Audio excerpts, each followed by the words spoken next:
Hey guys, welcome back to my channel. So in today's video, I'll be sharing with you 7 tips that you can use when traveling by yourself. Before we get started, if you're not already, go ahead and subscribe to my channel so that you can get the notifications as soon as I drop a video, and make sure you like the video. Go ahead and like it now because it's going to be great. Let's get started. Tip number 1 is going to be to have an itinerary. So just make a list of things that you would like to do in the area that you're going to, and plan it out, and make sure you include breakfast, lunch, and dinner. That's something that I kind of forget, and then I'll be out and about and then I'll forget, oh wait, I'm hungry, now I have to find a place to eat. So go ahead and just make an itinerary, breakfast, go hiking, lunch, go to a museum, go kayaking, then hit up a happy hour, boom, dinner, and that's a full day. So that's tip number 1, have an itinerary. Tip number 2 is going to be to plan out transportation. And when I say transportation, I mean like with your itinerary, you want to look at the distance between each place so that you can figure out, okay, is this going to work? Because breakfast is here, but the attraction that I want to go to is 2 hours away, So you want to make it to where everything is in a reasonable time frame. And you also want to consider traffic, if there's any events going on. You want to also check to see if you're going to be taking Uber, if Uber is even in the area that you're traveling to. I've been to Prescott, Arizona, and they didn't have Uber out there, so I would have to call a taxi service to come pick me up and drop me off where I needed to go. So whatever destination that you're going to, you want to make sure they have whatever means of transportation that you plan on using, or if you want to just flat out get a rental car, that works as well. Also, another thing that I wanted to point out is that if you're going to Uber, go ahead and type in the places like to and from so that you can get a guesstimate of how much it'll cost, so you're not like shocked. Because I know that some prices, when I used to live in Atlanta, it would be like to get to point A to point B would be like a 10-minute ride is like $15, versus you can be in a different city and a 10-minute ride can be $40. So definitely type in the places to see how much it's going to cost. If you are staying at a hotel, so say this isn't going to be a day trip, but like you're going to stay there for, maybe 2 or 3 days, you want to call your hotel and ask about the shuttle service. They may go in a 5-mile radius. You could do something around your hotel. Pick a hotel that's near the places that you want to go to, and then utilize the shuttle service to go to places that you want to go to, and then just tip the driver. So that's a really economical option. So always call your hotel and ask what the shuttle service offers and how far are they willing to go out. Tip number 3 is going to be to call all of the places that you plan on going before you actually go. When I was in Oklahoma City, I had an overnight there, and what exactly happened? Oh, I looked up online all the cool places I could go to in Oklahoma City, and I ended up going to a burger place because I really wanted to grab like a nice burger. So went to a burger place, took an Uber all the way there. I got there. There was a sign on the door that said, "We're closed today to give the workers a break." It was Monday. It wasn't a holiday. There wasn't anything crazy going on in the city, nothing. Like, simply that's all the message said. It said, "We're giving our workers a break today, so we're closed." So that was a waste of an Uber there and back. I think I wasted like $20.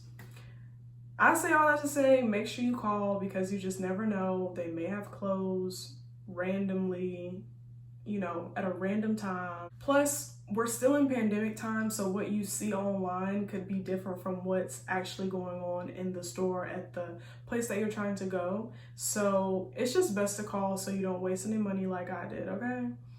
Tip number 4 is going to be to visualize yourself at the place that you want to go so that you can mentally prepare and pack for what you need to bring. So the best way I can explain that is when I went to Key West, which I will try to put a little cute slideshow at the end to show you guys my trip when I went to Key West. But basically I wanted to go to the beach, went to Key West, and I don't know why, but I forgot to bring sunglasses, a hat, I forgot beach essentials. The only thing I brought was sunscreen, which I'm glad I brought that, but and I brought a beach towel, but I didn't bring changing clothes from like once you step out of the beach water. So I just had the same outfit, and then it was just not a good look. Like, I wish I would have mentally prepared, mentally visualized myself there so I could prepare for like what to actually bring. So I'm telling you guys, make sure you properly prepare and pack. You know, bring a water bottle so that you can stay hydrated throughout the day, because you know you're out of town, you're not, you know, water's just not, it's accessible but it costs. So bring your water bottle so you can just fill up your own water bottle, you know. Tip number 5 is going to be to budget, and I hate the word budget because it sounds too much like bug, and I hate bugs. I just don't like that word. But anyways, just have a number in mind. So let's say your number is $200. I don't want to go over $200. So with that in mind, you just want to make conscious decisions. So if you want to stay under 200, then I recommend bringing your food, bring your lunch, bring a protein shake for breakfast, you know, eat before you go, bring a granola bar, bring a protein bar, bring a sandwich. You know, it's best to just, you know, if you're, whatever your number is, I would suggest putting that money towards the attractions that you want to go to in whatever area you're in. For instance, if you want to go snorkeling, I would have the 200 go towards snorkeling than to go get a bagel that you can get at home or get at Trader Joe's, you know? Also, another way that you can save is to use public transportation wherever location that you're at. So for instance, if you were in Chicago, it would make more sense to just utilize the public transit, the metro, versus taking Uber around, because it's super expensive to Uber in Chicago. So yeah, so that's an idea. And also, when it comes to drinks, you could pregame in your hotel room before you go out to go get food and grab dinner. So pregame at home, bring your own little mini bottles, and then go out, and don't spend money on alcohol. So those are my tips when it comes to budgeting. Tip number 6 is going to be to utilize discounts. So any type of discount you can use it. If you went to college and you still have your college ID, use it, okay? College ID, if you happen to be in the military, use your military ID for a discount. You know, and if you're a flight attendant, because I am one, but whatever job you're working, you want to, specifically if you're a flight attendant, look online, and there should be a section on your company website that should say, you know, what type of discounts or things that they're offering specifically for flight attendants. Like, I've been to plenty of places where, you know, especially at hotels, they offer like 10% off, you know, breakfast or whatever the case may be for flight attendants. So figure out where you can get a discount and use it. Also, you can utilize Groupon. So just type in the city that you're going to, the attraction that you want to see, and just, it'll give you a list of different deals that you can take advantage of. I've used Groupon for massages, going to the zoo, going to the aquarium. So it's definitely, and the museum. So it's definitely a good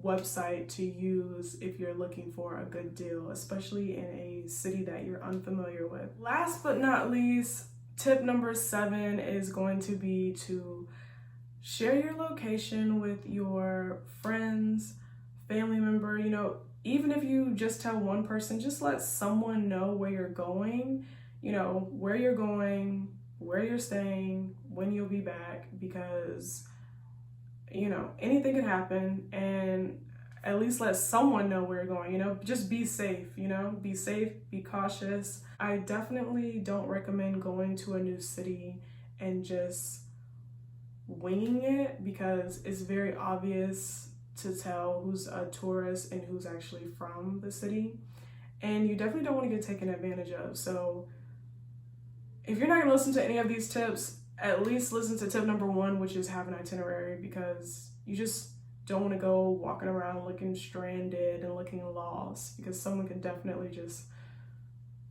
you know, do whatever, give you whatever type of advice, and you're just going along with it because you don't know any better. But yeah, those are all of my tips. Like I said, I will try to link in my trip that I took to Key West, because that was a pretty fun solo trip. I will actually show you guys my Key West videos right now.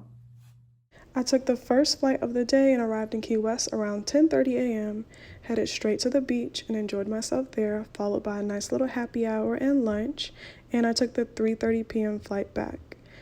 Here's a nice little picture of me. I left the house, of course, with a braid out, but it was so humid in Florida that this is what my hair looked like in 30 minutes. Was not expecting that, but overall, still had a great time. I hope you guys enjoyed the content. Let me know if you have plans to travel. Let me know down in the comments where you're going.